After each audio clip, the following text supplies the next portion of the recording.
Hi, welcome back to the Personality Hacker Podcast. My name is Joel Mark Witt. And I'm Antonia Dodge. So this week on the show, we are concluding a short 4-part series looking at all 8 of the Jungian cognitive functions and examining the energies and expression of each of them, whether that's an analytic or assertive energy or a holistic or receptive energy. So that's a lot of words I just used.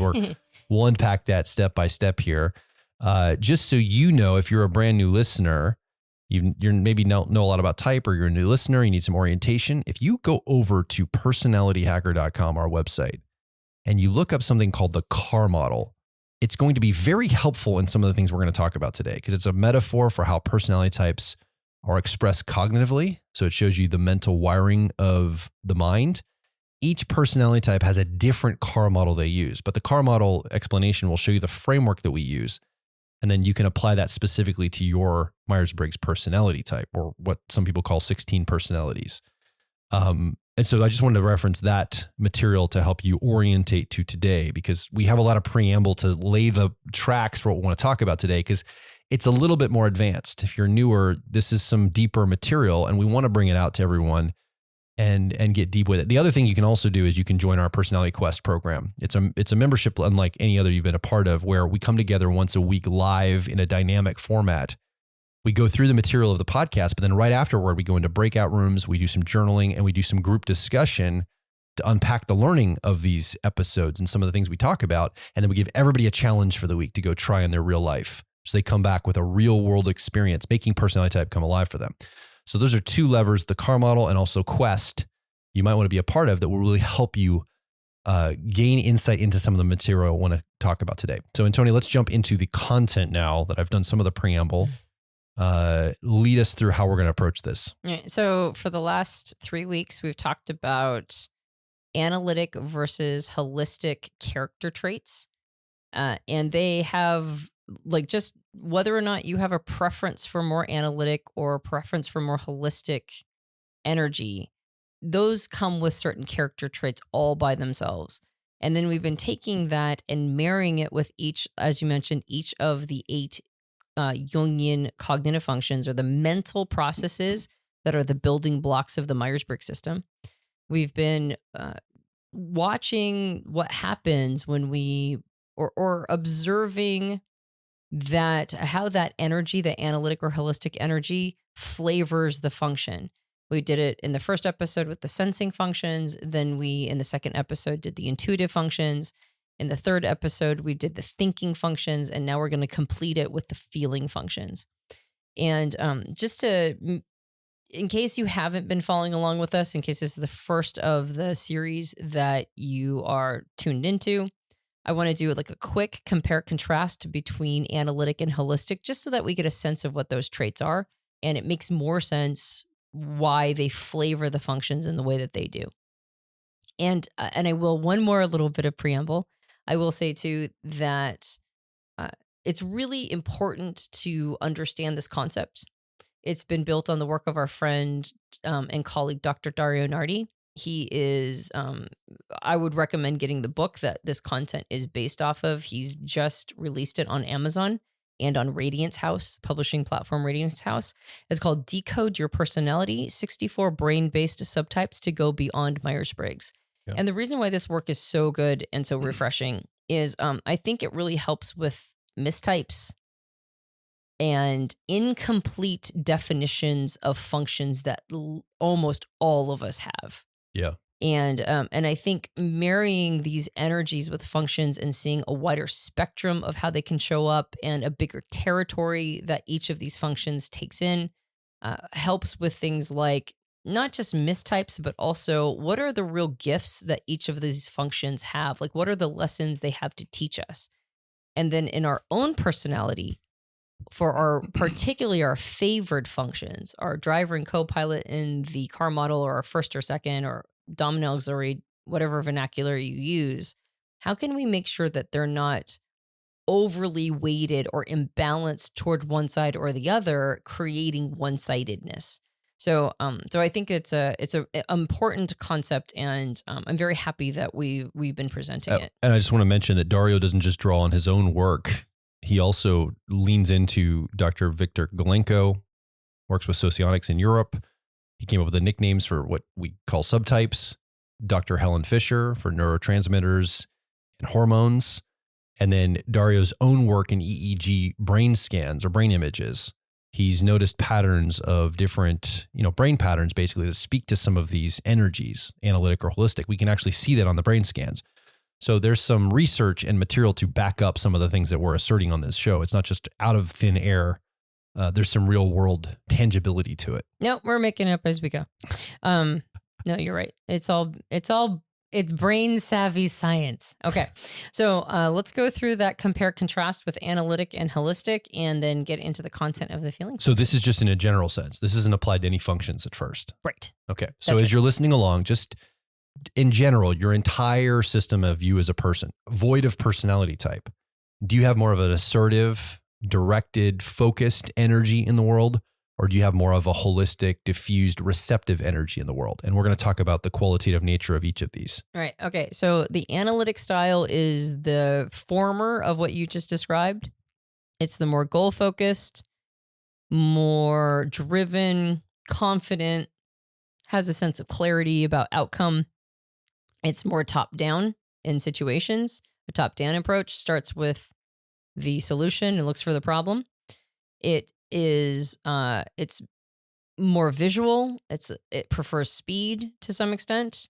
It's more of a literal thinker and tuned into word content and facts. And it's more comfortable working in hierarchy.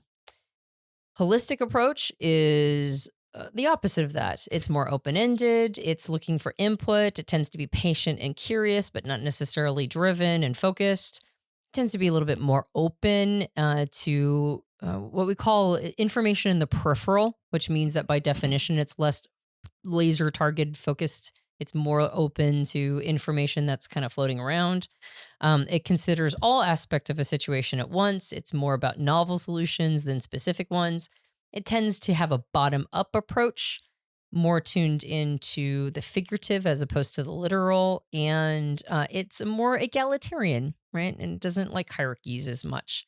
So obviously the analytic style is going to be seen in like business, engineering, government, law, military, science, technology, whereas the holistic style is going to be more like the arts, social services, the humanities, that kind of thing.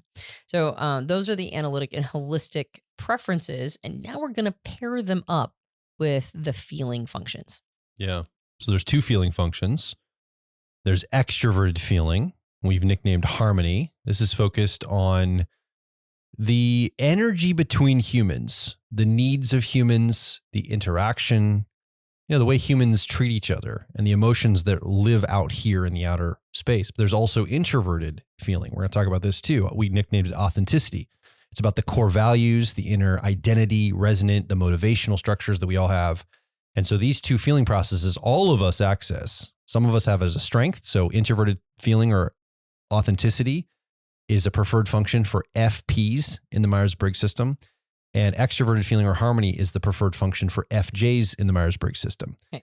But all of us access this energy. All of us have part of this in us. We all have to interact with other people and know our identity and our motivations and things of this nature. It's just what sophistication do we have with it? What certainty do we have with it? And so that's really where you may not be aware of that energy as much as somebody else, but we all have access to them and we're all using them all the time. Yep. And as we mentioned in the last podcast on the thinking function, these are judging functions. Oh, yeah. Or decision making. Where the fights happen, right? Yeah. The should statements of the world. That's right. Or evaluative criteria. Should statements of the world of the world. It's like how should things be lined up? Well, these are the functions that tell us. And the feeling functions are going to be more values-based as a general rule. So starting with extroverted feeling. So as you mentioned, extroverted feeling is about understanding emotions outside of us because we use them for information, to read content from others to let us know how they're doing. I would say that the core of this function, on its most simple terms, is rapport. Right. It's the experiencing energy from other people and then cycling it out and then putting your energy out and then receiving and then giving and receiving and giving energies. And so that is effectively rapport. Right. And when you're in rapport, then you get tuned into whether or not everybody's okay and what needs are going unmet and if everybody's in a good place and in good simpatico. And it's just kind of making sure everybody's all right all the time. And so there's two different styles of being tuned into that. The first one is the analytic style of extroverted feeling. Now, this is really interesting because I think people who have a more analytic version of extroverted feeling or harmony oftentimes think they're thinkers, right? It's very common. And Dario calls them the shepherds. That's what, or at least this function, analytic, is the shepherd function. So just like we've mentioned before, analytic means it's focused, it's goal-oriented, it's more assertive, and that holds true with extroverted feeling or harmony as well. It's about voicing society's values, right? It's shepherding people to ensure that the values that the person using this function have determined are important, shepherding others to ensure everybody's on board with those values.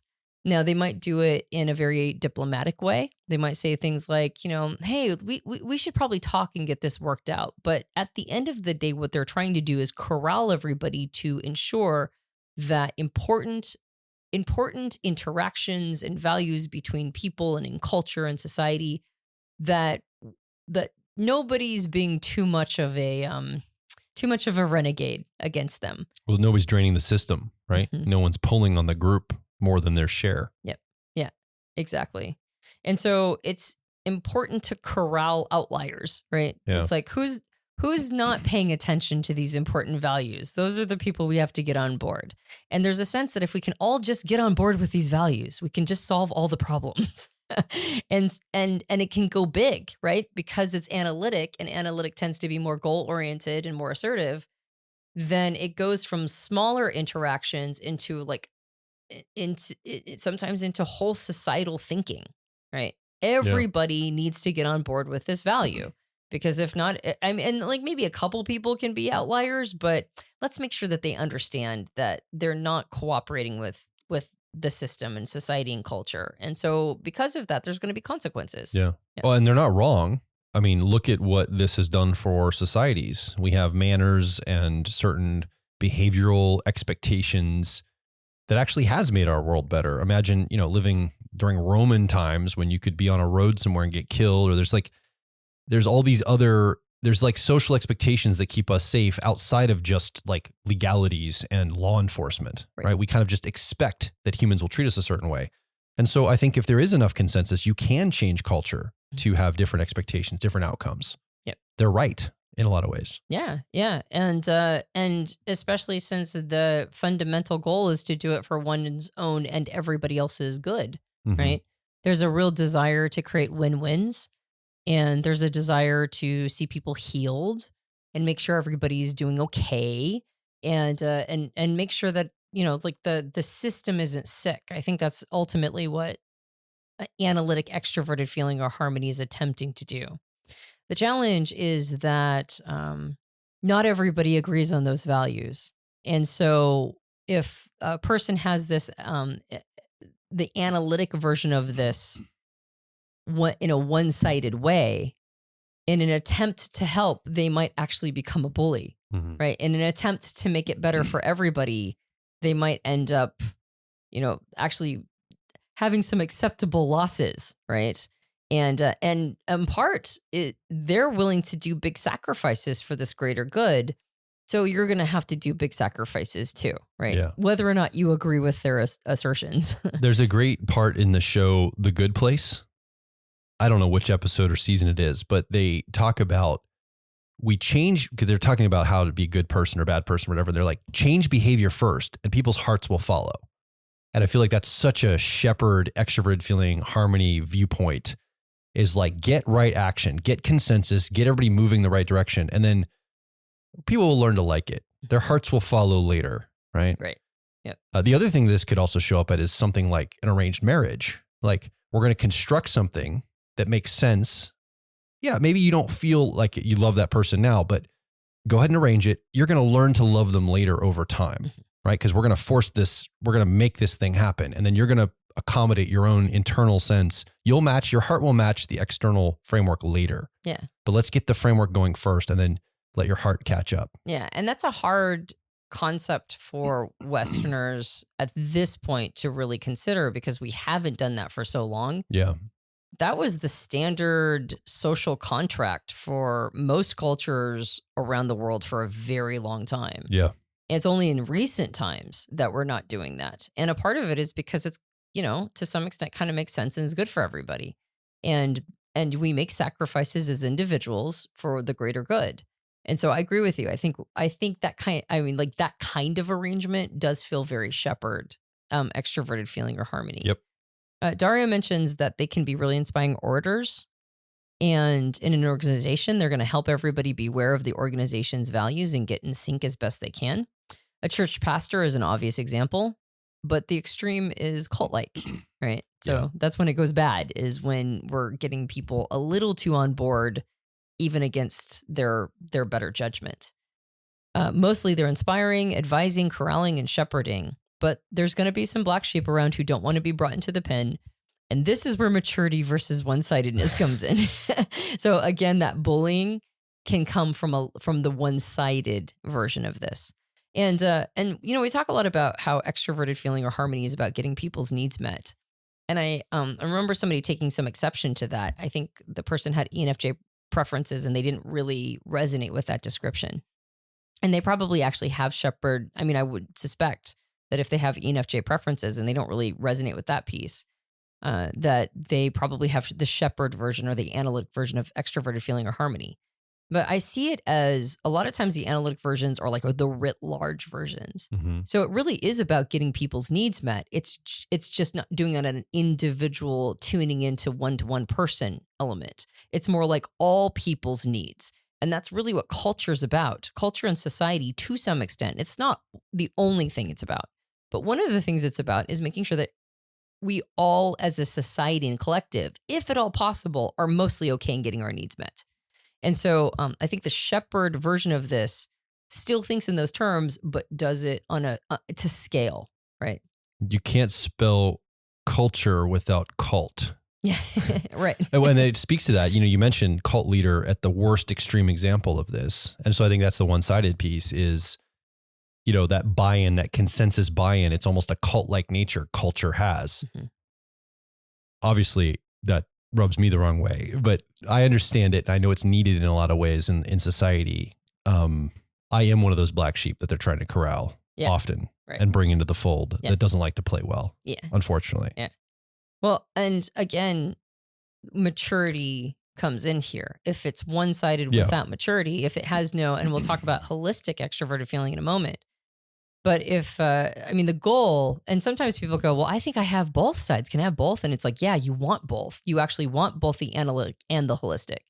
As we've mentioned in the previous podcast, the goal is to have a really beautiful balance of the two, because the balancing act is where the magic happens. Mm-hmm. If you're too one-sided, too analytic, or too holistic, and you don't have enough of the other side, usually that's a sign of a lack of maturity, and it does rub people the wrong way. Even if you're extremely diplomatic about it, even if you're super nice about it, it doesn't matter. It will still rub people the wrong way, because at the end of the day, you're saying you need to sacrifice your individualism in behalf of what I believe is the greater good.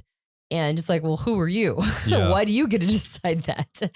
And I think the maturity comes into play, and we'll talk about the holistic version, but the maturity comes into play in not being so aggressive about one's own assumptions of values. I think the other way this can go too, though, is, we talked about in the very first episode, this idea of top down. Mm-hmm. I mean, we've talked about it every episode, but I said it's like you have a hammer and all the world's a nail. Mm-hmm. I think top down for a shepherd, extroverted feeling or harmony person, or this energy in the function, maybe the person's not the thing, but it's the function, is, on that writ large idea you said, it's not even getting needs met. It's signaling that we're the type of people that would get needs met if there was a need here. Right. There's a lot of signaling going on that's like in an abstraction, mm-hmm. because it's not about the actual people that's the need. It's like setting the framework. And so we signal back and forth that that's the type of people we are. and I need you to signal it to me. And it actually isn't solving anything. It's just it's ensuring that at the top level, the highest level, top down, we're sending a message that this is how we're supposed to behave. And we all need to signal this together. And I think a lot of people are confused on what's going on there. But I think that's that analytic push, extroverted feeling or harmony, to say, you need that marker to show that you're a safe person. You're in the group with everybody else. And I think that's what's often, I would say for people outside, it's very confusing. Yeah, I would agree. And tag that. I just tagged it because I think after we talk about the holistic version, you can see how a merging of the two will help solve that. Yeah. And so, yeah, there's an underlying assumption that if everyone joins arms in mutual agreement, consideration, and cooperation, aligning and honoring values and behavior, then any and all problems can be solved. That's the underlying assumption of the shepherd extroverted feeling or harmony energy. And I think a lot would be solved, but not everything, right? And so there's a willingness, though, to make sacrifices, big sacrifices. But there's also an expectation everybody's going to make big sacrifices. So the beautiful things that come along with the analytic version is increased leadership. Again, a lot of times people who have the analytic version of this function think that they're TJ types. I think that's very common. It's diplomacy, it's articulation, it's leadership, it's a shepherding capacity, it's corralling, it's teaching good lessons, right? There's a lot of positive stuff that comes along with it. But there's also some assumptive thinking. There can be some bullying, right? Whether intentional or unintentional. And so it needs to be balanced with another energy. Yeah. So let's talk about that other energy. So the holistic extroverted feeling or harmony, Dario calls the host. Yeah. And it's like, it's basically like being a host for the world all the time to some extent. This is really the side of the function that is looking for and scanning for unmet needs, trying to get those needs met, like a host would. Personal needs. You got it. Exactly. And the sacrifices don't tend to be the big sacrifices like the analytic. It tends to be a lot of little sacrifices all the time, right? So it's like moment to moment, the willingness to make little sacrifices in behalf of the context or the environment or the people one loves. It's like being a host, right? All the time. And I think this shows up a lot for FJs, people that use this as a preferred function, in the phrase, okay, I don't agree with what's going on, but I'll just have this say in my heart. Like that's like a very tangible way it might show up for you if this is more your style. Yeah, exactly. And it's the receptive extroverted feeling or harmony that is very empathic, right? Because you're receiving that information, you're receiving the emotional information that you're reading off of others, as opposed to the analytic that rolls up their sleeves and gets to work then on making it so everybody's okay, right? Or at least wanting to do that, wanting to shepherd and corral everybody to make sure everything's okay. This is a receptive energy, so it tends to be more sensitive to other people's feelings. And because of that, they can be that can show up as getting one's feelings hurt easily, but it can also show up as being as like not wanting to rock the boat, not wanting to offend anybody, always making sure that the things you say are like the kind thing to say. And so it can lack directness. I mean, it's the receptive version, right? So it's going to lack that assertion. It's maybe going to have a hard time speaking up for itself. And maybe take a lot of hits that it didn't need to, right? The willingness to make lots of sacrifices along with the inability to communicate and articulate when that's happening out of fear of being insensitive can make it so that the holistic version can take a lot of arrows. And so how this would look for you, if this is your preferred function again, is, man, I'm doing all this emotional labor for everybody. No one's looking out for me. They're not even seeing the value I'm adding between the cracks. And it's so emotional, it's so heavy of a lift. Why am I not getting recognized for this? In fact, I'm getting used and I feel resentful and I feel upset. And I don't like the fact that I'm not able to have a reciprocity to the energy that I'm giving out. So I think that's how it shows up in a like if you're trying to identify this in yourself, I think that's how it can feel. Yeah, for sure. Yeah. Dario says that they're holding space almost all the time as a host, right? Mentality. He says, holding space generally means being present, attentive, but not interfering, ready to help if asked. Imagine living a whole life holding space for others, right? And so it's like it's like an attentiveness. It's like a readiness to help people if at all possible. And so some of the stereotypes that we get around extroverted feeling being like endlessly sacrificing is usually more the holistic version. Now, at the analytic version will also make sacrifices, but they're usually making big sacrifices, as you mentioned, as a signal, right, to others, and asking other people to make those sacrifices too. The holistic version isn't asking anybody to do that, right? They're just the ones who are making all of the little micro sacrifices all the time, which can be okay, but also can be, death by 1,000 cuts. And so the sensitivity, it means like being particularly tuned into social approval as well. So they don't really like to embarrass anybody or be embarrassed. That's that's a thing that they're going to do everything they can to avoid. They might even be superficially nice sometimes, or read other people as being superficially nice and not knowing whether or not they meant what they actually said. And they can be kind of caught up in lots of little dramas. Whereas analytic, extroverted feeling or harmony, if they're going to be embroiled in drama, it's going to be big drama, right? Like big, massive social scale level drama, perhaps. Like maybe, like as a social justice warrior on social media, right? And being embroiled in all of that. Whereas the holistic extroverted feeling is more going to be like having beefs with people like in their life. It's a little bit more like you mentioned before, like the difference between digital and analog. I think we were talking about it in the thinking functions. This is going to be more of an analog version, and it's going to be more tuned into what's really going on in their lives. So there's beautiful things that come from it. That there's that empathy, the sensitivity, the desire to make sure everybody's okay, the willingness to make little sacrifices. But there also can, like you mentioned, there can be a recipe for resentment, right? And not speaking up for oneself and not handling things, ensuring that there are two-sided relationships, finding themselves in a lot of one-sided relationships, that sort of thing. Yeah. So the solution, as with all of these, has been to merge the energies. And when you get both sides of it, now you get somebody who is willing to stand up for right things, who is willing to be, that analytic side, which is communicating what is acceptable and isn't acceptable, and willing to, make big sacrifices for big things, but also at the same time has a sensitivity and empathy about them to ensure that they're not stepping on toes or bulldozing, not making assumptions, not going, well, everybody just needs to see it from my, I don't think the person would think from my values, but from the values, right? The overarching important values.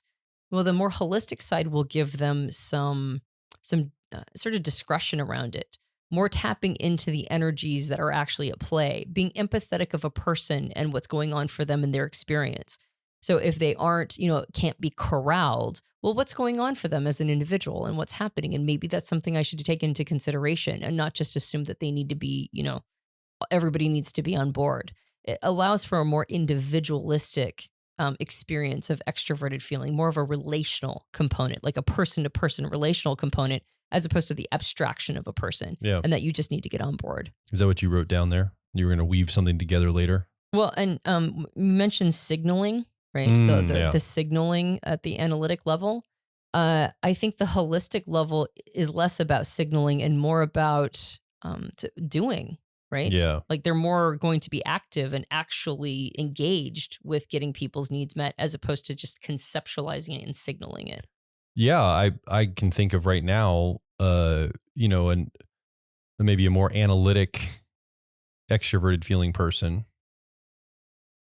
asserting maybe symbols or imagery or something to communicate an ideal, like a cultural ideal.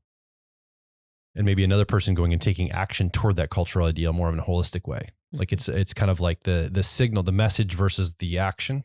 It would be, I don't know. It's like top down, bottom up. It's like you can kind of think of it that way.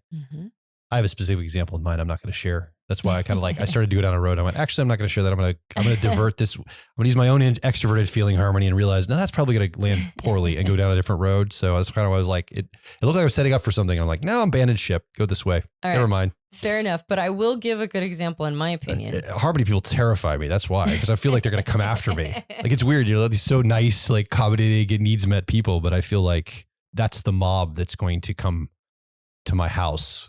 Of all the energy of the functions. Well, it's the analytic extroverted feeling or harmony that I think you particularly have been bitten by in the past. Yeah. And as Dario mentions, what if somebody can't be corralled?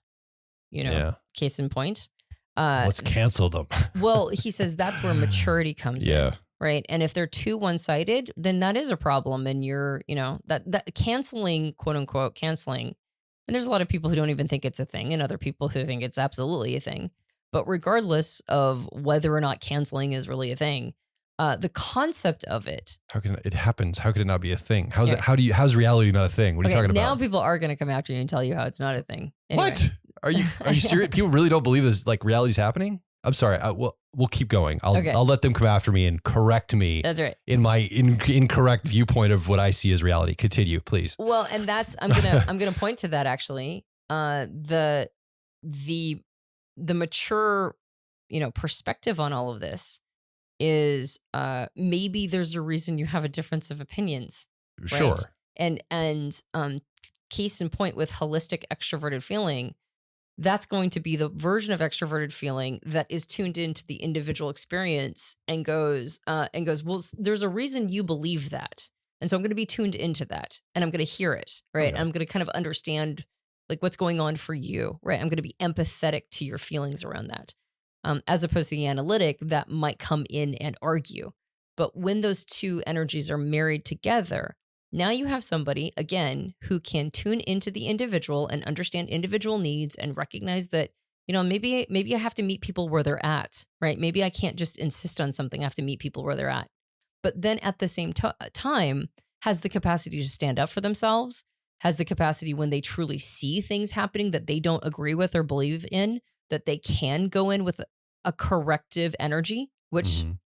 I mean, we need shepherding, right? We need leadership in that way. We need to be. I agree. We need corrective energy out there. There's plenty of people who need correcting. And so has the capacity to bring corrective energy, but without, I would say probably without making it about their ego, right? Like I'm bringing corrective energy as opposed to going, there's a need here for corrective energy. And I am in a position to be able to bring it. And so those two energies together, I think really create a beautiful, a really altruistic marriage of showing up for people, not just holding space for people in perpetuity forever and always taking the arrows and the hits. That's not healthy, but not always, demanding everybody agree with one's values, right? And that everybody has to get on board and shut up and put up because this is how we solve the world's problems. Right? Yeah. It's there's a center point between those two things. And that's when bringing the analytic and holistic together creates that beautiful balance. Can I save myself some time just to lay one thing down here? Yeah. When I say canceling is real, what I mean is there's an attempt by a coalition of people with intent to cancel somebody. Yes, the intent of canceling. It doesn't always mean the result is there. Sometimes people are able to escape the attempt to cancel them. Right. So I guess that's the argument is well, it doesn't actually happen. So it doesn't exist. I'm like, no, it exists. Just because you didn't get the result doesn't mean that wasn't the attempt. Right. Or what was the play. Right. So I just want to make sure that's the frame we're coming from. And if you can tell me that I'm wrong in that, that's fine. But I just I clearly see that's the attempt. And I wouldn't even know how to argue with somebody that has a different worldview of that. Cause I'm like, okay, we're not living in the same reality then, which is fine. We don't have to. But I would have no idea how to engage with that material or that argument. That's a fabulous segue to introverted feeling. Exactly. I was going to say it because I'm focused on intent. I'm an ENFP, so I'm definitely tuned into that. And whereas an extroverted feeling person might be more focused on the outcome of the intent. Right. So canceling doesn't exist because this person clearly didn't get canceled. They were able to escape it. I'm like, that doesn't make that true though. Because the intent was there. They didn't. It might be because they didn't learn their lesson. So canceling might not be real to people because There the you go. discipline didn't actually work. It didn't work. So it's not a thing. I don't know. I'm trying to. That'd be like saying a pattern. timeout doesn't exist. That's not, timeouts aren't real because that kid didn't learn their lesson. Well, Okay. you're arguing with my interpretation right now, I'm so not sorry. with other people actually saying this. Clearly this is an issue in my life I need to sort out, and I'll just get through it. Let's go over to introverted feeling, authenticity, to talk about that. So authenticity, again, is tuned into, in general, the function is tuned into the resonance inside, the motivations, the core values, the intention of action, the impact that we make, and the intention toward that impact. So I think this is where, and by the way, this is a strength or a preferred function for all FPs in the Myers-Briggs system. Right. It's really, I would say its core is self-intimacy, right? It's like, it's a desire to understand like not just intentions, but my intentions, right? It's like a very personal experience one has with oneself. And so it's my values, my intentions, my conscience, my perspective built on a lifetime of my lived experience as a person. Knowing the self. Mm-hmm. Yeah. Yeah, exactly. And that doesn't mean that everybody who uses this function, even as a preferred function, is, really super self-aware. I mean, I can think of people who have this as a first function that lack what I would call self-awareness, but I'm only seeing them in a social context, right? Like, I don't know what their private thoughts are with themselves. They appear to lack self-awareness because of how they show up, but that's not the same thing. They might actually be quite tapped in to at least how they're feeling about things, minimum how they're feeling. And then the goal, as the function, develops and matures, is to not just know how one feels, but also how that drives them, how that motivates them, and what their likes and dislikes are. Like the things that pull them towards and are attractive, and the things that push them away, and what that says about them. And so it's really about me, right? And what's going on for me. So there's a more, just like with all the functions, there's a more analytic and a more holistic version. So let's talk about the analytic version of it, introverted feeling. There's the word that, or the name that Dario chose for the analytic version of introverted feeling is the quester. So I find this really interesting that quest is a word that he chose. By the way, side note, you should join the quest this week. We're launching very shortly to talk about this episode, and then we're going to unpack it. Breakout sessions, journaling, a challenge this week. Yeah. There's the analytic, extroverted intuition or exploration. I like this word quester. It speaks to the program we just launched recently. And it's about pursuing a particular singular life quest or truth, and choices and habits being organized around it. Yeah. So just like with the analytic introverted thinking or accuracy, which we talked about in the previous podcast, having like basically a mental model or a model and being very stubborn on those principles around that. This is about having a quest, a purpose. This is the thing that I'm dedicating my life to, and everything else gets organized around it. So there's almost like a missionary feel about it. Dude, my dad has ISFP preferences. He and my mom started an organization that they literally have the name Crusade in their official name of it. Mm-hmm. Like back in the 1970s, it was called Christian Youth Crusade. Mm-hmm. This idea of crusade, I think he's got analytic, introverted feeling or authenticity. And it was always about crusading for God. And it was very single-minded. I mean, he's still single-minded.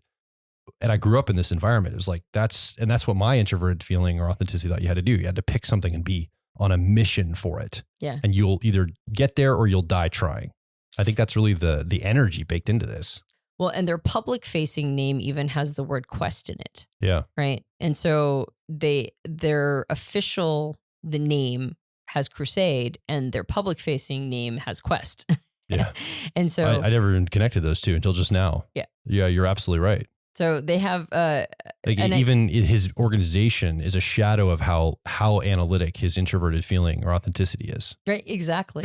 Exactly. Yeah, I never put those two together. Yeah. And actually what's interesting is that there's so much clarity around the quest or the crusade, usually for people that have analytic. And maybe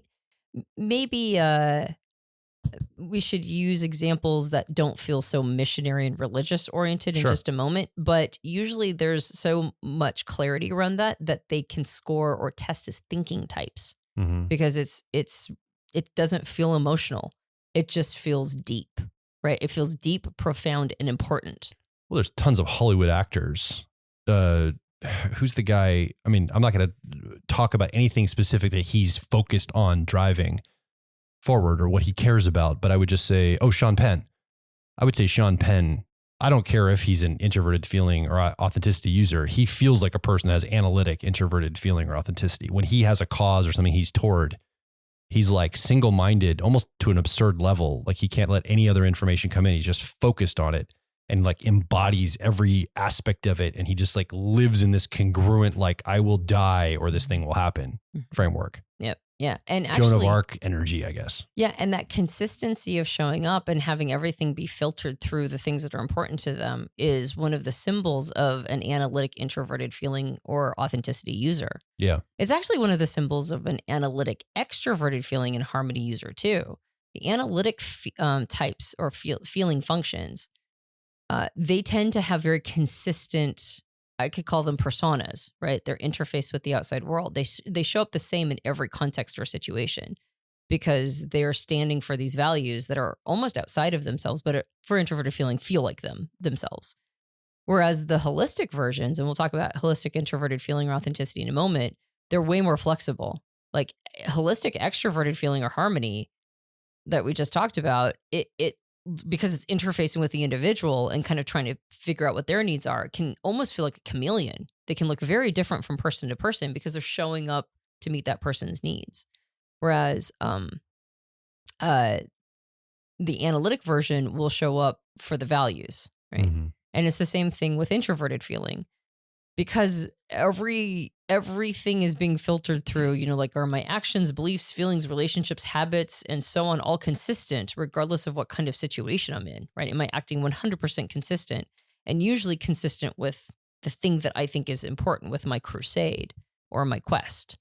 And that makes them usually show up the exact same no matter where they go. An example, and I had forgotten that Dario had put this in, so I'm just going to read it because I think it's so good. It might not be somebody who's religious necessarily. It might be, say, a musician. He says, think of an ISFP who is utterly devoted to a singular practice, music. He or she will say, it's all about the music, even though fame, fun, money, and travel are part of the experience too.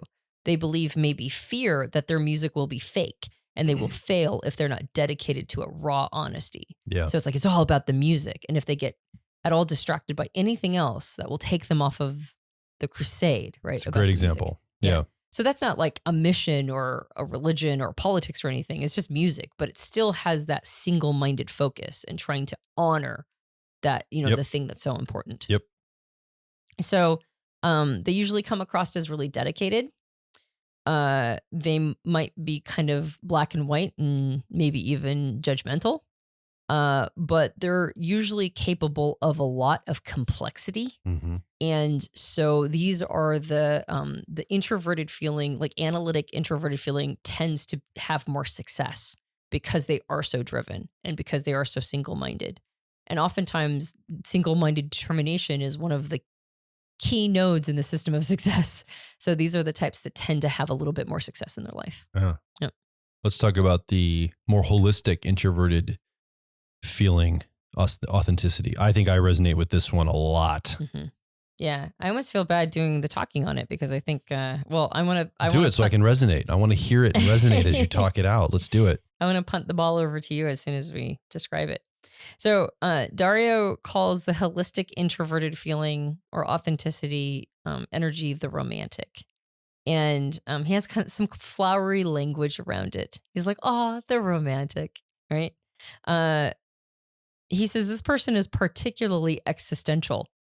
And I think it's because it is a life of deep, quiet feeling, full of stories and moments and everything having its own beauty in its own sorrow. Like it's a life, it's being tapped into how all of life is making the person feel.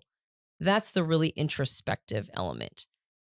When I say that not everybody who has the function is particularly introspective, it's because the analytic version of introverted feeling or authenticity isn't always particularly introspective. It knows it's one thing, or it knows the thing that it's almost like, this is what I was put on earth to do, so I'm going to go do it. The romantic or the holistic version is introspective. It's very connected with all of the experiences and all of the dramas of life and what it tells about the person, or it tells oneself about oneself. And I think the major difference here is that there isn't a consistency of showing up. In fact, it's the exact opposite. It almost feels fickle. It feels like every situation is it's like a new opportunity for me to show up as a different part of myself. And so instead of having this like rigorous consistency of behavior and values and all that stuff, it actually celebrates the variety. It celebrates all the different aspects and all the different, this situation brought this out in me, and this situation brought this out in me. And so there's a complexity of engagement and interaction, and there might not be a consistent persona, right? There might be, like, again, a more chameleon-like presence. Yeah. This trips you up when you're running a business, by the way, and you're more invested in the success of people that come and work with you, and you're trying to find a win-win. I'm not speaking from personal experience at all. And you're seeing this person, you're saying, well, I can't just have them work with us and help build what we're doing. We also have to make sure we match and make sure they're getting just as much value for their own life or whatever they're interested in too. It has to be a perfect win-win. The challenge is that's diffused energy then. Mm-hmm. It doesn't capture the value and how building towards something. You end up working on behalf of all these other satellite energies all the time, and nothing ever really gets accomplished, in that energy. So you have to really work hard to not continue to send that energy out and bring it in-house from a business standpoint. Yeah, it's hard to get traction. Personal experience. Right. That's something you have to overcome. When everybody is being honored equally in every capacity, including all the different parts of yourself and all the different parts of everybody else, that is very diffuse energy. It's very inefficient. Let's put it that way. Exactly. It's the most inefficient thing ever. Yep. And there's all these different voices and feelings that come up every day. And the holistic version says, I'm just going to be, right? I'm just going to roll with it. And so there's not a lot of opportunity for traction there if you're just rolling with everything all the time. Dario mentions that this person might have many soft quests, multiple soft quests, a lot of fingers in a lot of different pies, and subtly diverse identities, even within a single relationship. Mm-hmm. Right. That also makes me think of you. Yeah. Yeah. I think I definitely have a holistic version of this, of authenticity. And I resonate with it deeply, and pretty much everything you've said so far. Mm-hmm. Yeah. So there's a lot of beautiful things here. There's a lot of understanding different feelings and making room for them. Emotional processing is a little easier. I think that's the holistic version of introverted feeling or authenticity that is more in touch with emotional processing and release and that sort of thing, as opposed to the analytic that might bottle it up, right? Or might try to use it in behalf of the crusade.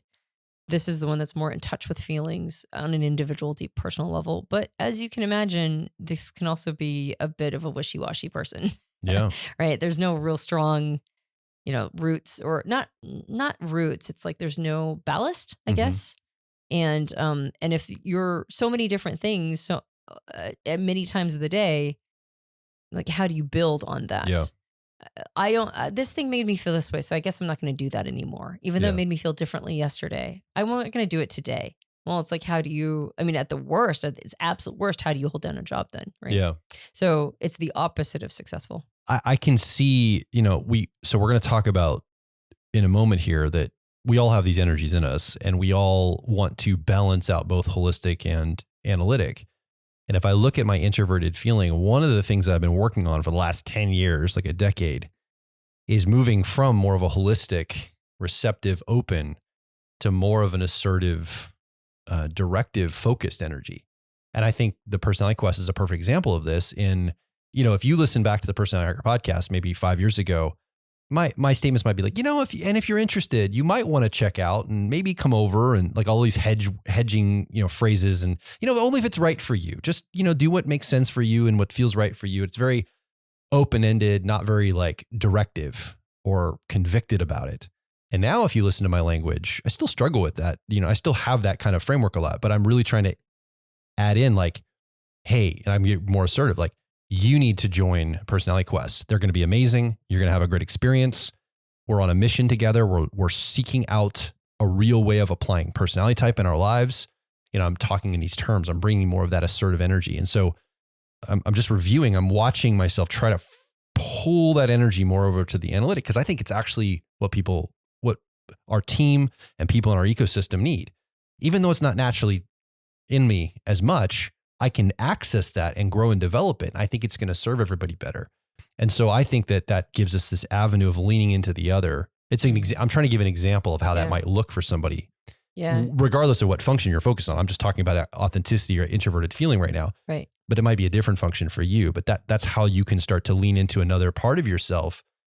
And sometimes that can really be a good thing in your life. Mm-hmm. Yeah, definitely. Well, and I think, we've been talking about your ability to pitch as being more like the analytic extroverted intuition or exploration.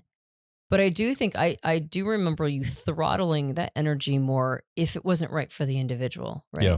And I think now you're going a little bit more like, yeah, it probably would be good for you. Right. Yeah. Like I'm asserting things more. Yeah. A lot more assertive. And I don't think it's the intuition. I think it's the feeling that's becoming more analytic. Yeah. And I like it. I like developing that part. It feels good. It feels weird at first, but it feels really good to develop that aspect. Well, I think it's natural to you. I think one of the reasons why, just like I talked about my story, that my introverted thinking or accuracy was the only thing I was allowed to have analytic. But then when I left my religion, I had to go super holistic just to reprogram my mind. And so there's a little bit more of a balance. For you, I think analytic is more natural to you. Like, I think you came out of the hatch more analytic, introverted feeling or authenticity. But my context. But the context, like, there was not a lot of room in your family for more than one, and your dad with ISFP preferences got top billing. Yep. So you trained yourself into a more holistic version. But I think now that you're entering a more analytic, it's feeling right. Like it's feeling like, yeah, this is what I need to be doing. Yeah. And so, I mean, I think the learning there is that your context, if you're listening or watching right now, your context might have pushed you to the flavor that maybe isn't naturally wired for you. Like maybe you lean more toward one side or the other, but your context kind of forced you or shaped you into a certain way of expressing yourself. And then just know that, oh man, there's a whole nother avenue available to you of growth and access. Yeah. Alternatively, your context may have encouraged you to be very one-sided. True. And the thing you do like, and then the same deal though. There's another side here waiting to balance out if you haven't already done that work. I will say, just to wrap up introverted feeling and to talk about it as emerged, like when they're balanced. Dario gives an example of like a writer with introverted feeling preferences that they might, like if they're holistic, they have no problem writing a bad character, right? Because they understand it. They understand that there's good and bad in everybody, and there's a lot more nuance around that. Whereas the analytic might really struggle to write a bad character because they want all their characters to conform to the thing that they think is important. And when they do write a bad character, it might be somebody who is like a lesson, right? Like an object lesson, like don't do that thing because see, it'll turn out really bad. So if you're trying to determine which side you have a preference for, is it easy to write those kinds of characters and you have no problem dipping into the dark? Or do you have a kind of a hard time dipping into the dark and only want to do that as an object lesson? But the reason why it's so important to merge these is the wishy-washiness of not really having a handle on one's identity.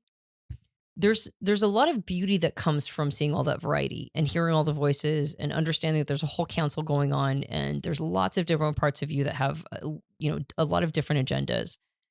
And being in tuned and tapped into that is heightened self-awareness. It really is. It's an understanding. It's an introspective understanding of the reality of what it means to be a person. Yeah. So the holistic version of introverted feeling or authenticity, I think taps into the true authenticity right? Like the true realness of what it's like to be a person. But it needs that analytic version because it also needs to stand for something. It can't just see all of that and go like the holistic versus analytic introverted thinking, right? Or accuracy we talked about in the previous podcast. If you're too holistic, you just have no motivation for anything. You don't care. Everything is just so absurd. So you have to have expertise in something with introverted thinking. With introverted feeling or authenticity, you have to stand for something, right? You have to allow yourself to take a stand on something, even if it's just for yourself, right?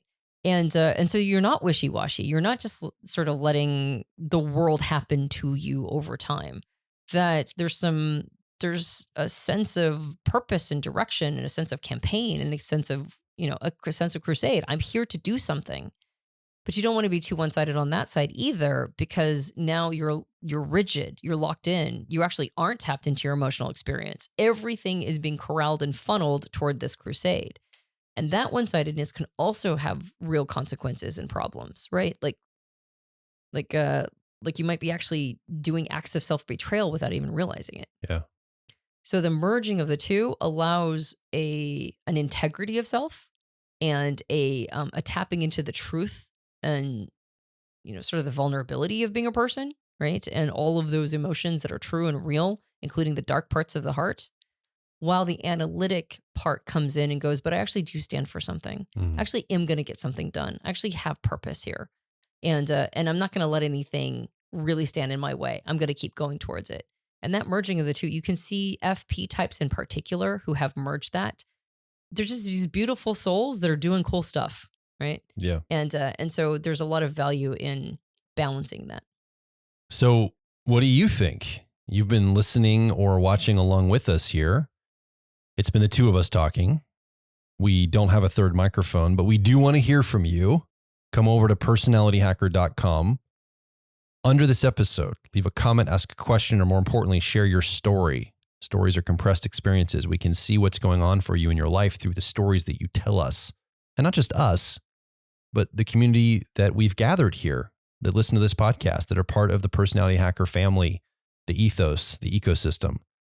And in fact, to that end, you should also join our Personality Quest program. I know, kind of tongue in cheek, and Tony's smirking at me like, come on, Joel, you keep pitching this thing, but I am tapping more into my analytic, that's right, introverted feeling authenticity. And I do feel conviction around this. I do think it's an awesome thing. And I think people are going to resonate deeply with it. It may not be for everybody, but I think it's probably for you if you're listening or watching right now. And I think you're going to love coming over and being a part of that. Anyway, come over to personalhacker.com, find out more about quests, find out more how you can leave a comment below this episode. Make your voice heard. Come over and get involved. Make this stuff become real in your life, not just an academic pursuit, but connect it in a real way. Make a difference for yourself. Yeah, I agree. I think what is definitely striking both of our introverted feeling or authenticity, regardless of where it's at, even though mine's a little baby and way, way, way down there, is the importance and I think our repeated insistence. Oh, yeah. Not that we can insist on anything, but our repeated reminders to make it alive for you. Like the reason why people are attracted to this content is because I think that we can instinctively feel its power, but the power only works if you start applying it in your life. Yeah. So I'm with you. I think it's really important to apply, and I think quests are a great starting point. That's exactly what it is. That's what I'm convicted about. Yeah. Is the application, yeah, the real world nature, the analog nature of it, not just the debating and arguing with people online and trolling people in comments and all that BS that we see in whatever topic, fill in the topic. Yeah. But connecting something in a real way. Yep. And Quest is just one way to do that. Coming over, making a comment is one way to do that. There's a bunch of ways you can do that, but I am absolutely convicted about making this real for yourself. Yeah. And that is very congruent down to the deepest parts of myself. I concur.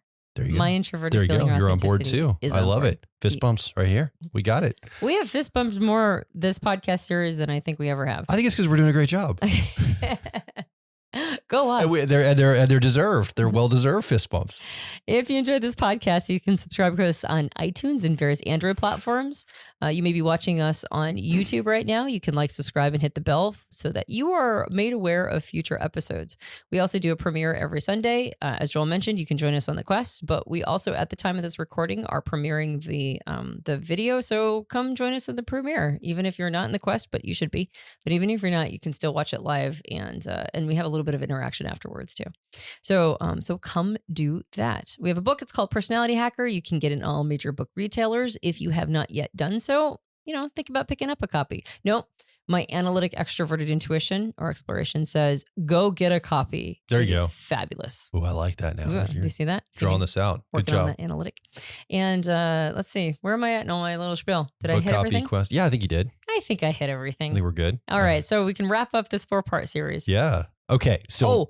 Yes. And the final. Yeah, go ahead. Sorry, a pitch for our friend Dario. Yeah. Also, go get Decode Your Personality, 64 There you brain-based subtypes to go beyond Myers-Briggs. It is currently on Amazon and Radiance House. That almost deserves an extra fist bump for getting that in the last minute there. My name, go ahead. Let's not be too self-indulgent. We'll do that after. My name is Joel Mark Witt. And I'm Antonia Dodge. And we'll talk with you in 2 minutes on the Personality Quest or next week on the Personality Hacker Podcast.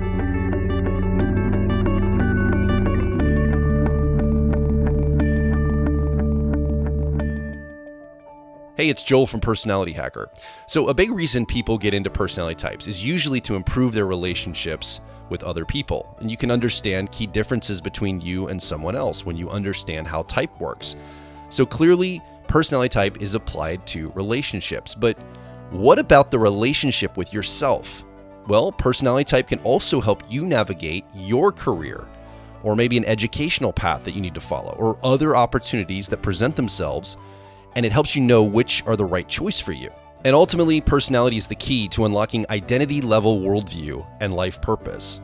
It all starts with getting the owner's manual for your personality type. In this owner's manual, we cover the basics of your personality, and then we dive a layer deeper to connect your personality to your relationships, your career, your worldview, and identity, because we believe it's your life, and it should be designed for your personality. So start your owner's manual journey at personalityhacker.com. When you access your owner's manual, I recommend focusing on the ideal day exercise first, because when you start crafting your ideal day, you're being mindful about the type of lifestyle that you want. So designing a life around how you're naturally wired makes sense, and you can finally stop fighting yourself. So come discover and develop your unique personality at personalityhacker.com.